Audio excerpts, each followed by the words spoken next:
Thanks for the recommendation.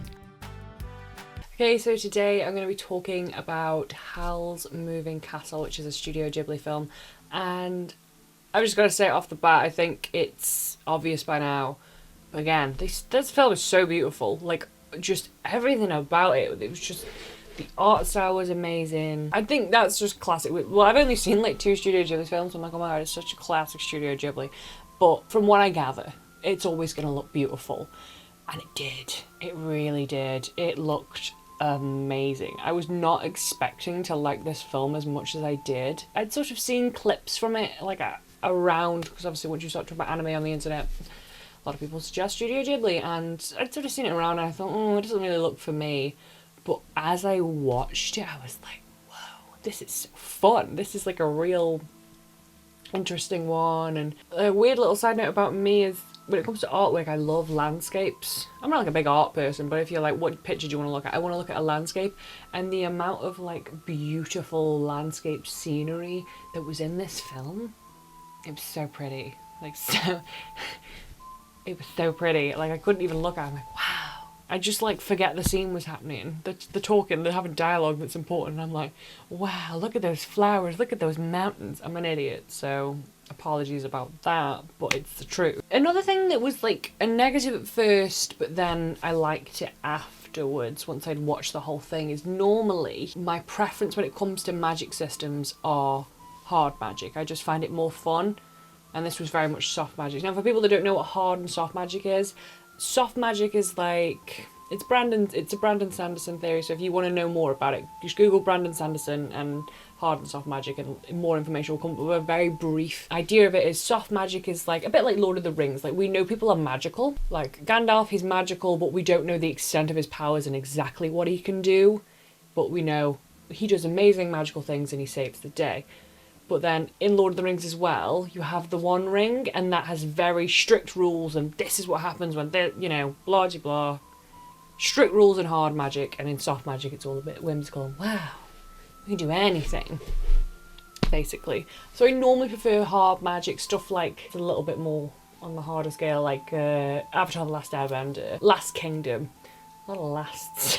Those kind of magic systems I like, where there's like rules and you can only do this time and this. I just find them generally to be more interesting, because when it comes to like soft magic systems, a lot of the time things just get saved because this person is magical and can do all these things. So I kind of go, But I think for this film, I don't know, I'm clapping. For this film, I think that worked well, because everything was so beautiful and whimsical. I think if you tried to crowbar in a hard magic system, it just wouldn't have worked. And I believe it's based off a book, so I don't know what happens in that book, but I think it worked well for the film, and it added to the grandeur of the whole imagery that we were receiving. It was just, wow. Wow, that's what it was. Can we have a moment to appreciate Sophie's character? I underestimated this woman. When she stepped on, I was like, oh, here we go. Some shy, retiring woman. Bored. I'm bored. She makes arts and she just sits at work all day. I'm bored. But I was wrong. When she transformed into the old lady, Sophie, I loved her.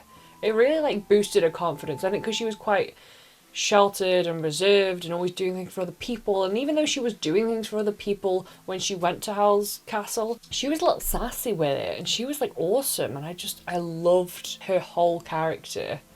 I mean, she really grew on me as the film went on, and I thought, oh, this is fun. I like her. I liked the sass that we got from her and the bonds that she developed with, we'll call it Howl's family, because all the sort of people that came into the house and became part of the family. She really bonds with everyone, and it's just nice, and she grows so much over the course of the film, which I really appreciate, but it was all like good growth and well thought out. Again, more to do with the art, that sort of steampunky vibe we were getting with the castle, and then that like beautiful 1800s European vibe that we were getting with the steampunk and the magic. It was just all together. I liked that. I liked that a lot. Just the vibe of it was just, it was pretty to look at. It was all the things I want, that steampunk, that 1800s Europe, magic. Sold. I'll buy it. Speaking of being sold, you cannot introduce me to a boy like Howl and just expect it to be okay. Where did he come from? That was an issue. I was like, oh, hello, sir. We might have a problem here. As Eminem once told us, we're gonna have a problem here. My list of husbandos, but no, I don't think he makes the list. I mean, not when he's blonde. When he's got dark hair, though. Oh dear. Oh dear, oh dear. It was... I just couldn't stop looking at him. I was like, you're really pretty. But he's like a sad little soy boy, you know? He's sad, but he's magic. And he's pretty. So, you know, I don't know. I don't know if he makes the husbando list. He might make the husbando list. Oh my god. No. I'll have to think. I'll have to ruminate on it. Because maybe he does. He just made me so confused. I was like, God, you're such a whiny little... Oh God, you're so pretty. Why are you so pretty? He is so pretty. Studio Ghibli films, they get it. They get the boys. You know what I mean? Whoa. Giving me all the feels and I didn't understand. There was one line where I was like, okay, I'll see you. I'll see you. That scene at the start where he like flies her over the sea, I was like, oh, hello. Oh no. Okay, so these are like some more negative thoughts, but we're starting more on the positive negative and then we'll go to the negative negative. If that makes sense to anybody that's watching. So positive negative is, at first with the war thing that was going on throughout the film, I was like, wow, why are they fighting? What's going on? But as they're getting bombed and all this stuff's going on, I kind of realised that it was good that we weren't 100% sure why everyone was fighting, because we're focused on like common people. These aren't wars that like they chose. Nobody here wants this war. Nobody here is bothered about this war. So it's all this chaos and violence that they're not a part of and they don't really know why. So you really don't know why it's all happening and what these people want. They probably said what they want. I just wasn't listening. But a lot was going on. There was a lot of pretty people to look at. So I can't be held accountable for my actions.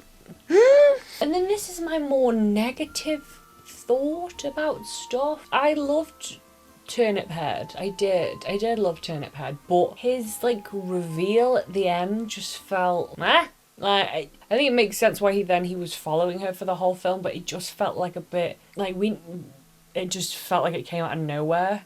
And maybe it's because it's in the book or because it does make sense and I just didn't realise certain bits, but I was a bit like, oh, okay. Because that's like my one thing with Studio Ghibli films is my normal, like I said before, my normal preference is hard magic systems, logic, where I think is Studio Ghibli films, it's more about the experience you get. It's more about the emotions that it arises in you than the exact details of the story being told. I found that quite jarring at first with Studio Ghibli stuff. It's like stuff just sometimes happens to make you feel a certain way and it maybe feels odd if you try and apply too much logic to it. You should just let it wash over you. Like Sophie turning back and forth, young and old, and I think if you try to apply like logic, I just think it won't help your enjoyment of it. I think you should just sit back and experience it like it's a dream.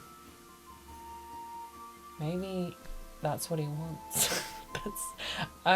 It's very late. It's like 1 a.m. So if I'm talking crazy, that's why. But yeah, I just feel like it's a film that you've just got to experience. When you apply logic, you ruin it sometimes. Although, what I will say for this film is it made me want to like look up all like secret hidden Easter eggs and meanings and this and that. And what does this mean? What's this about? It did make me want to do that. So is that the purpose of a film? To be enjoyed the first time you watch it, or to be truly appreciated once you've watched it loads of times? What's the purpose of a film?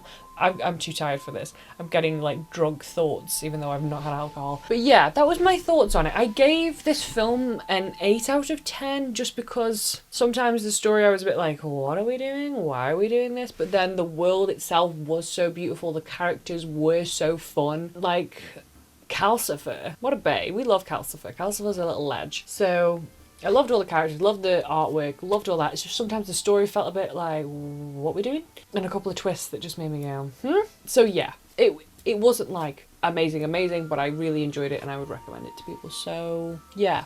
Okay, that was Howl's Moving Castle. Howl's Moving Castle? Howl's Moving Castle. Yeah?